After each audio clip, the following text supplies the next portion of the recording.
वैसे तो जो माननीय राष्ट्रीय अध्यक्ष जी ने दिशा निर्देश दिए थे वो हमारे बिहार प्रदेश के प्रदेश अध्यक्ष मनोज कुमार जी ने बता ही दिया। बाकी कुछ बातें ऐसी हैं जिनको हमें बहुत गहराई से सोचनी, क्या सोचना पड़ेगा।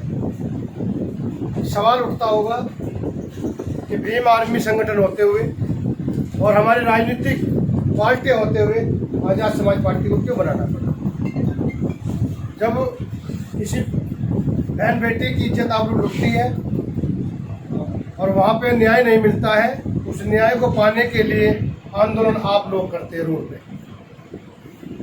लाठियाँ आप लोग खाते हैं, मुकदमेबाजी आप लोगों के ऊपर लगती है, उससे आपको जूझना पड़ता है। और जो कहते हैं कि बहुजन समाज की राजनीतिक पार्टियाँ वो हमारी तरफ आंख उठाकर भी नहीं देखती कि हम जी रहे हैं या मर रहे हैं। जब समाज ने कई साल तक निरंतर वो जज्बा वो जुनून माननीय चंद्रशेखर आजाद जी के अंदर देखा और साथ ही साथ समस्त भारतवर्ष के अंदर बहुजन समाज के युवाओं के अंदर वो जल जला देखा कि हाँ, अब हम किसी भी तरह से और किसी भी हद से अपने बहन बेटियों के साथ होते हुए अत्याचार को बर्दाश्त नहीं करेंगे। हम लड़ेंगे भी, हम मरेंगे भी, लेकिन न्याय पाएंगे। वो जज्बा माननीय चंद्रशेखर आजाद जी ने बहुजन समाज के युवाओं के अंदर भर दिया। तो समाज के लोगों ने फिर माननीय चंद्रशेखर आजाद जी को बार बार कहना शुरू किया कि चंद्रशेखर आजाद जी, आप जुनून के साथ जिस मिशन को चला रहे हो और उस मिशन को चलाते हुए उस रास्ते में जो कठिनाइयों का सामना आप कर रहे हो, कोई सूरमा ही कर पाता है और कोई सूरमा ही टिक पाता है, इसमें कोई दो राय नहीं हो।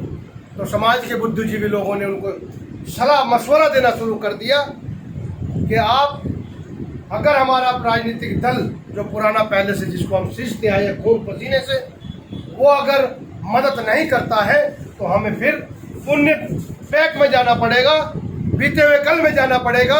जैसे बाबा साहब डॉक्टर भीमराव अम्बेडकर जी की बनाई हुई पार्टी रिपब्लिकन ऑफ इंडिया के होते हुए माननीय साहब काशीराम जी ने भी आजाद बहुजन समाज पार्टी की स्थापना करनी पड़ी। क्यों? क्योंकि वो पार्टी दिशाहीन हो गई थी। जैसे हमारी आज की पार्टी दिशाहीन हो गई है कि हमारे युवा जुल्म के खिलाफ आवाज उठाते हैं, लड़ाई लड़ते हैं और प्रशासन के द्वारा उन पर लाठीचार्ज किया जाता है न्याय मांगते हुए, और फिर मुकदमे भी लगाए जाते हैं, जेलों की सलाखों में भी डाला जाता है। आपको अब राजनीतिक पार्टी बनानी चाहिए, क्योंकि राजनीतिक पार्टी जब तक नहीं बनाएंगे, जब तक इन लोगों के आंख नहीं होगी और जब तक हमारे लोग रोड पे लड़ते लड़ते पार्लियामेंट और विधानसभाओं में अपनी आवाज को बुलंद नहीं करेंगे, जब तक ये लोग हमारे लोगों पे न्याय मांगने के लिए एवज में अत्याचार करना बंद नहीं करेगी। तो समाज के आह्वान पे माननीय चंद्रशेखर आजाद जी ने कई साल निरंतर समाज की बातों को सुनते हुए, अध्ययन करते हुए, लोगों से, बुद्धिजीवी लोगों से जब बैठकर अध्ययन विचार विमर्श किया तो निष्कर्ष ये निकला कि बहन जी हमारी तरफ देखने वाली नहीं है और हमारी जो भी पार्टी हमें कहती है कि हम बहुजन की पार्टी है, वो हमारी रक्षा करने वाली नहीं है, महलों से बाहर निकलने वाली नहीं है। फिर माननीय चंद्रशेखर आजाद जी ने आजाद समाज पार्टी की स्थापना करने का निर्णय लिया, जो माननीय साहब काशीराम जी के जन्म दिवस पे 15 फरवरी को स्थापना दिवस पे 15 मार्च को इसकी स्थापना की गई। साथियों, ये पौधा किसने लगाया? मैं बता रहा हूँ कि समाज के कहने पे लगा। समाज कौन है? समाज आप लोग हैं। समाज के साथ साथ संगठन की सुरक्षा के लिए ये पौधा लगाया गया। कौन से संगठन? भीम आर्मी भारत एकता मिशन। भीम आर्मी भारत एकता मिशन के बीच में से ही ये पौधा लगाया गया है। यानी कि जैसे माँ बच्चे को पैदा करती है, ऐसे ही भीम आर्मी ने मजबूर किया समाज के लोगों को कहने के लिए कि नहीं, अब एक ऐसा पौधा लगाया जाए जिस पौधे के नीचे बैठकर हमें छां भी मिले, हमें समय पे फल भी मिले और हम उस छां में बैठ के सुकून महसूस करें और उस फल को पाकर हमें ऐसा लगे कि हाँ, जो पेड़ हमने सींचा है उसको हमने फल हमें भी मिला है, सुकून मिले। साथियों, माननीय चंद्रशेखर आजाद जी ने ये जो आजाद समाज पार्टी नाम का जो पेड़ पौधा लगाया है, ये समाज के भले के लिए लगाया है, क्योंकि ये मकान हमारा जर्जर होगा जिसको माननीय साहब काशीराम जी ने बनाया इमारत को, जिसमें हमारे बुजुर्गों ने अपने खून पसीने को बहाकर, धूप की परवाह ना करके, बरसात की परवाह ना करके जो पौधा लगाया था या जो महल बनाया था, वो महल हमारा खंडर हो गया। अब हमने राजा समाज पार्टी नाम की जो पार्टी है, इसको सींचना है। इसका सबसे पहला कर्तव्य है, हर कार्यकर्ता का कर्तव्य है, भीम आर्मी भारत एकता मिशन के, क्योंकि भीम आर्मी भारत एकता मिशन इस आजाद समाज पार्टी की माँ है। ये मैं नहीं कह रहा हूँ, ये हमारे राष्ट्रीय अध्यक्ष जी कह रहे हैं, ये समाज भी कहता है। तो हमें समाज की बात माननी चाहिए, क्योंकि जो समाज की बात नहीं मानता वो किसी भी लायक नहीं होता है। क्योंकि इस पार्टी को बनाने के लिए समाज ने मजबूर किया, और समाज ने ही ये रास्ता दिखाया कि चंद्रशेखर आजाद जी, आप जो बलिदान दे रहे हो, 16-16, 17-17 महीने कंटिन्यू आप जेल की सलाखों के अंदर अपना हसीन पल, जो एक उम्र होती है आदमी की, खेलने कूदने की होती है, कुछ करने की होती है, कि भाई मैं भी अपने लिए कुछ सुख सुविधाएं के साधन इकट्ठे करूं, उन्होंने उनको बुलाकर समाज की पीड़ा को दिल से लगाकर और उसका एहसास करके उस लड़ाई को लड़ने के लिए रोड पर आए, और जेलों की सलाखों के सामने भी, अंदर भी रहे। मुकदमेबाजी आज 100 मुकदमे अगर किसी के ऊपर है, वो आपका ही नेता है। और चंद्रशेखर आजाद जी जिनके पास लगभग 100 के करीब मुकदमे, वो किसी क्राइम में नहीं हुए, कोई चोरी डकैती के नहीं है, वो समाज की आवाज़ को बुलंद करने के लिए, न्याय को दिलवाने के लिए है। तो साथियों, आप लोगों का कर्तव्य बनता है कि आजाद समाज पार्टी भीम आर्मी का मुख्य कर्तव्य है, और भीम आर्मी के कार्यकर्ताओं के लिए सख्त हिदायत है माननीय राष्ट्रीय अध्यक्ष वीर रतन जी की तरफ से, कि कोई भी कार्यकर्ता अगर चुनाव के समय किसी भी दल के साथ, किसी भी दल के उम्मीदवार की या नेता की मदद करता हुआ मिला तो उसके खिलाफ सख्त एक्शन होगा।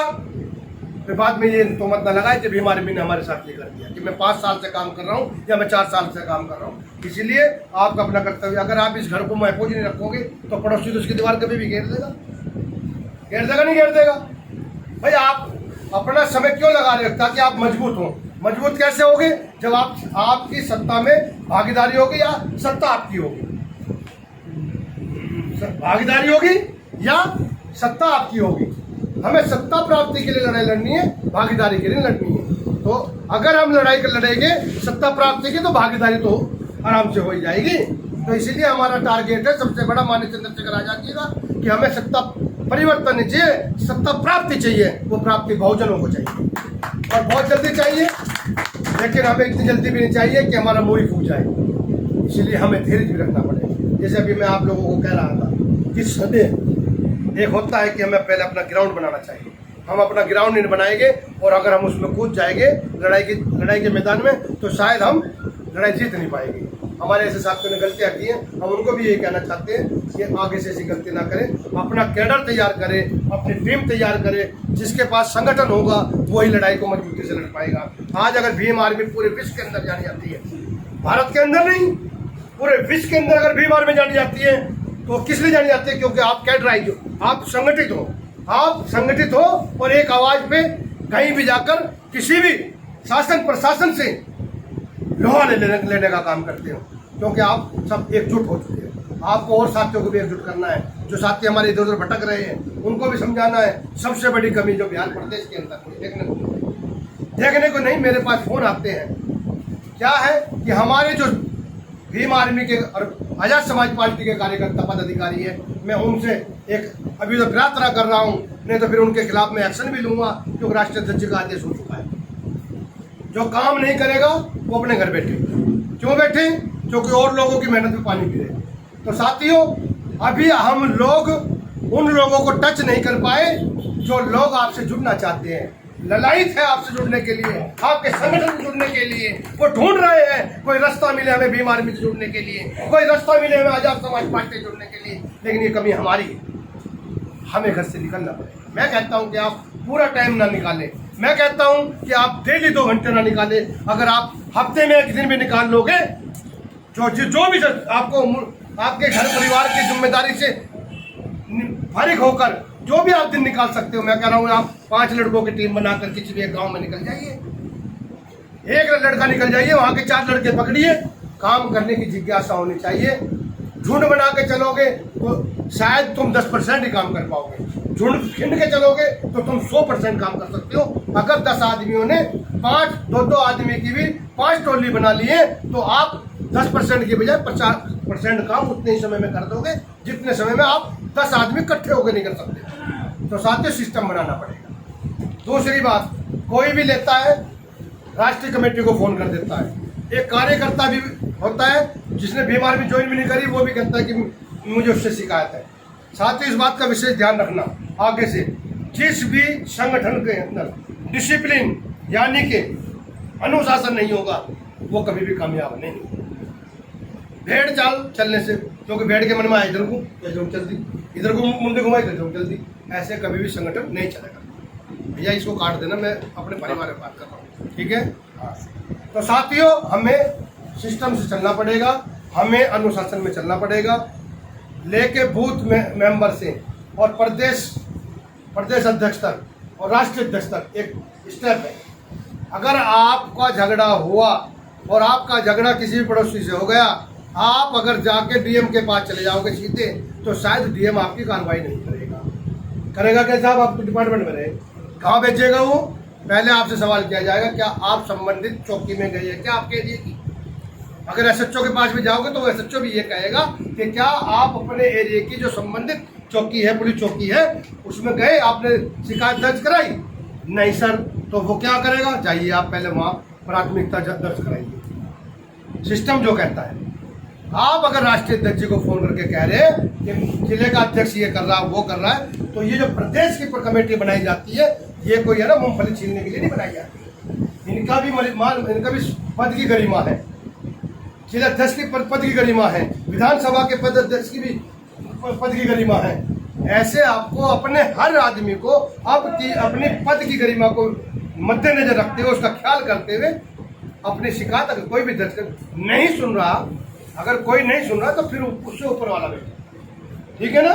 तो इन बातों का विशेष ध्यान रखें। आगे आपने अपने अपने क्षेत्र में जाकर ये भी आप प्रचार करें और लोगों को समझाएं, एडवाइज करें कि सिस्टम से चलना है। सबसे पहले प्रायोरिटी ये है। राष्ट्रीय अध्यक्ष जी ने अगर हमें यहाँ भेज रखा है तो समझो राष्ट्रीय अध्यक्ष जी के दिशा निर्देश पे हम यहाँ आपके बीच में राष्ट्रीय अध्यक्ष जी की तरह बैठे हैं, क्योंकि हम आपके दूत हैं। राष्ट्रीय अध्यक्ष जी के और आपके बीच के हम दूत हैं कि आपकी समस्या अगर प्रदेश अध्यक्ष जी नहीं संभाल पा रहे तो ये हमें बताए और हम उसको राष्ट्रीय अध्यक्ष जी के सामने रखें और राष्ट्रीय अध्यक्ष जी भी उस समस्या का समाधान करें। आखिरी कड़ी तो वही है ना, अगर आपने सुई का काम तलवार से लिया या बंदूक का काम आपने कंचा फेंकने से हमारा काम हो जाए और हम बंदूक चला के ले रहे तो वो बंदूक की गोली बेकार ही होगी ना। तलवार है, एक हमारे पास सुई है, अगर सुई का काम हम तलवार से ले रहे हैं तो क्या वो सही काम होगा? जिस पे हम वार कर रहे हैं वो भी खत्म हो जाएगा और वो तलवार के बाद हमारे पास तलवार भी नहीं बचेगा। तो पावर को इस्तेमाल करना सीखो कि अगर हमारा सिपाही से काम चलता है तो थानेदार के पास जाने की जरूरत नहीं है। नहीं वो सुन रहा हमारी तो फिर हम थानेदार के पास जाएंगे, थानेदार भी नहीं सुन रहा तो हम एसपी के पास जाएंगे। ऐसा है ना जी साहब सुदर्शन जी। तो इसीलिए आप लोगों को पहले सिस्टम को समझना पड़ेगा। और साथियों जो भी संविधान मतलब अपने संगठन के खिलाफ कोई भी काम कार्यकर्ता मिल गया उसके खिलाफ सब पहले नोटिस दिया जाएगा 10 दिन का। आप दोनों अध्यक्ष बैठे जी, 10 दिन का नोटिस दिया जाएगा और 10 दिन के अंदर अगर अपने आगे राष्ट्र प्रदेश अध्यक्ष जी को संतुष्ट नहीं किया तो फिर उसके खिलाफ एक्शन। बाकी ये हमें टीम इस तरह बनानी है, जिले की टीम के मैंने परफॉर्मेंस को दे दिया कैसे कैसे कितने सदस्य की बनानी है। उसके बाद फिर आपकी जिले के बाद ये दोनों ही टीम बनेगी, ऐसे फिर बनेगी अपना विधानसभा की टीम, कितने कार्यकर्ता कितने मेंबर बनेंगे। उसके बाद है आपकी ये नगर कमेटी की, उसके बाद आपकी ये ब्लॉक की है और ब्लॉक के बाद आपकी है बूथ कमेटी, ठीक है। बूथ कमेटी और वार्ड कमेटियाँ इस प्रकार बनेगी जैसे ये बनाया गया। ये सारे आपको दोनों अध्यक्ष हमारे एरिया में ये आपके पास व्हाट्सएप के द्वारा पहुँचा देंगे। और जल्दी से जल्दी ये कमेटियाँ प्रदेश अध्यक्ष जी से मेरा निवेदन है कि आप जल्दी मुझे बता दीजिए कि कितने दिन में आप इसको पूरी करके देंगे।